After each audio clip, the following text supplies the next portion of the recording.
Hey peeps, what's up? Munchie here, back with another video, and we have this GE Cafe dishwasher. And one morning we woke up and we found that our dishes are still dirty. We had put in some detergent in here. This thing was still in closed position.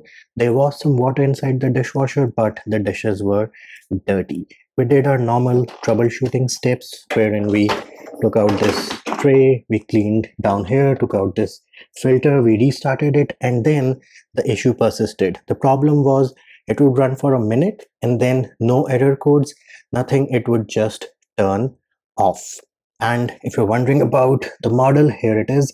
This is the model on this GE Cafe dishwasher. Now I'm going to show you how you can fix. And before I forget, on certain GE models you might get the H2O error on your display wherein it shows the countdown timer.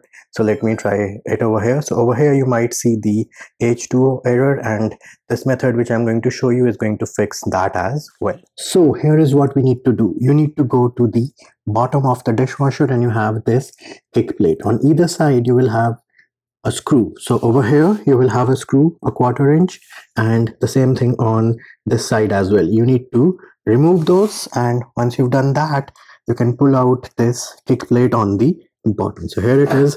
Let us pull it out.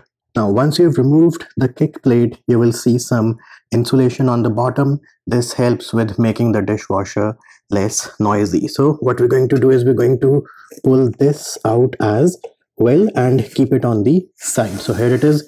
We took out the insulation, and now what you're looking for is this pressure switch. So let me try to stabilize the camera over here, and this is the switch which you are looking for. This is the pressure switch, and it gets gunky and dirty in here because this is connected, or this is the same slot wherein you have your filter. So make sure you have some towels handy because there will be some water which is going to come out. So feel free to place your towels over here, and if you want you can close off the electric power or the breaker to your kitchen so that you do not get an electric shock or anything like that. But you need to remove this pressure switch. All you need to do is pull it out a little and then give it a twist counterclockwise. So that is what we're going to do. Pull it out a little, give it a little twist, and bam, it will pop out on its own. Again, there will be some water which might come out, and if it does not pop out, feel free to give it a little wiggle so that it can come out, and bam, there it is. You can see all the water which just came out. So here it is. This is the current situation, and as you can see, once we removed this pressure switch, this here is the filter on the inside which we generally clean, which is why a lot of water came out. Next thing you need to do is you need to disconnect this wiring over here. You will see a little tab over here which you need to press down on, and once you press down on this tab over here, this connection should pop out easily. So there it is. That was pretty easy.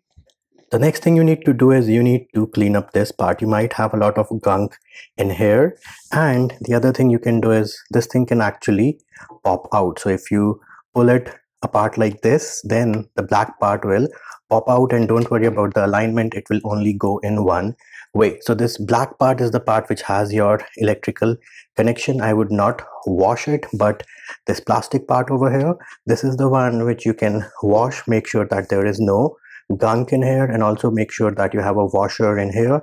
It might be attached to this black part over here. Then the other thing you can do is you can clean this hole over here as well. This might also have a lot of gunk, so use a paper clip or something to pry out that gunk gently and then clean it with a paper towel.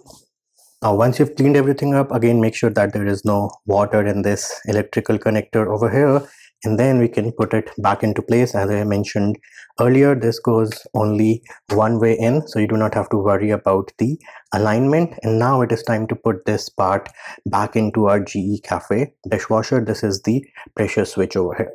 So now it is time to connect the wires back. So this is it. This is the long part which is coming out, and this is where our wiring needs to go. Again, same thing. The green one will be towards the outside if you are holding it like this. So again, you have a little pull tab here on the bottom right here. This here is the pull tab I'm talking about, which I'm pulling with my thumb right now.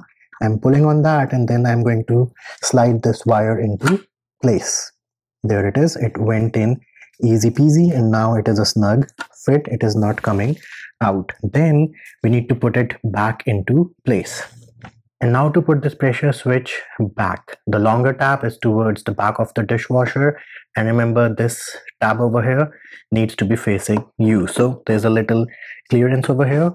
Push it up a little, and then this thing will slide right into the hole, and then you need to turn it counterclockwise. And there it is. It is now snapped into place. Now go ahead, turn on your dishwasher. Do note, for the first time there will be some water dripping out of this, because right now we have air in there which will be displaced with water which is coming in. So make sure you have your towels handy and down there, and hopefully this fixes your GE Cafe dishwasher not working and turning off within a minute or two of starting it.